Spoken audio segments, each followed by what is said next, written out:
Eshing Fanghandadagi Mayokta Jac against non-supply of drinking water and Waterna Ngasi Numidang Wairam PUNG Mangadagi HOURAGA National Highway 102 LILONG BAZAR to USHOIPOKPI MATAM KAKTANA CHATTHAGANI TOURAMBA General Strike adu YASINNABA PURAKPDAGI HANDOKKHRE Ngasi DC Thobal Yumnam Robita IAS na chair lauduna SP Thobal SDPO Thobal LILONG OSHI NHI DCL PHEDगी मियोई Singh यावना JSG मिउत सिंगा ngasi nungtil DC Thobal की conference hall da wari sanabada YASINNABA पुरकपदगी general strike asi handokkhibani wari sananaba adu loishilaga thorakpada paumi singda JSG convener Aziz Lamin Nungzai na hai NHI DCL amadi lenga ki mari lenaba authorities sing yauna famina kiba mifam aduda hiram kayada YASINNABA purakpadagi khongjang asi matam kharagi oina handokkibani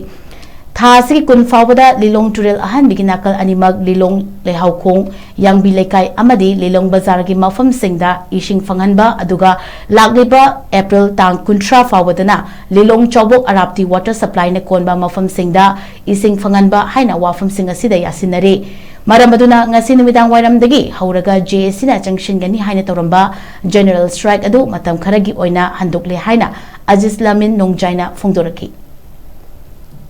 की पुंग 13 मखाइदा अखोई DC की माइकैदगी पुन्ना फमिन्नबगी तंजादोमा कौरकपदगी अखोई हौजिक JSC की कांगबुसिंगा फमिन्नरिसिदा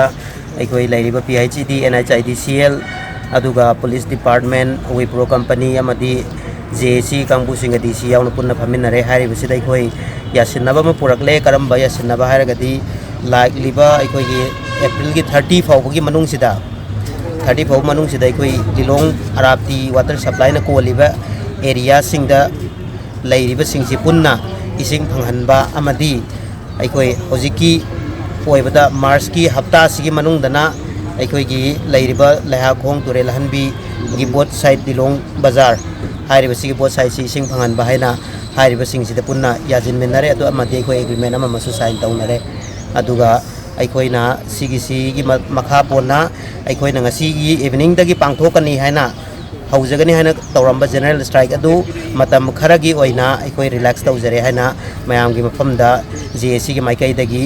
convener अमा ओइना महुत सिनजरगा थमजरी।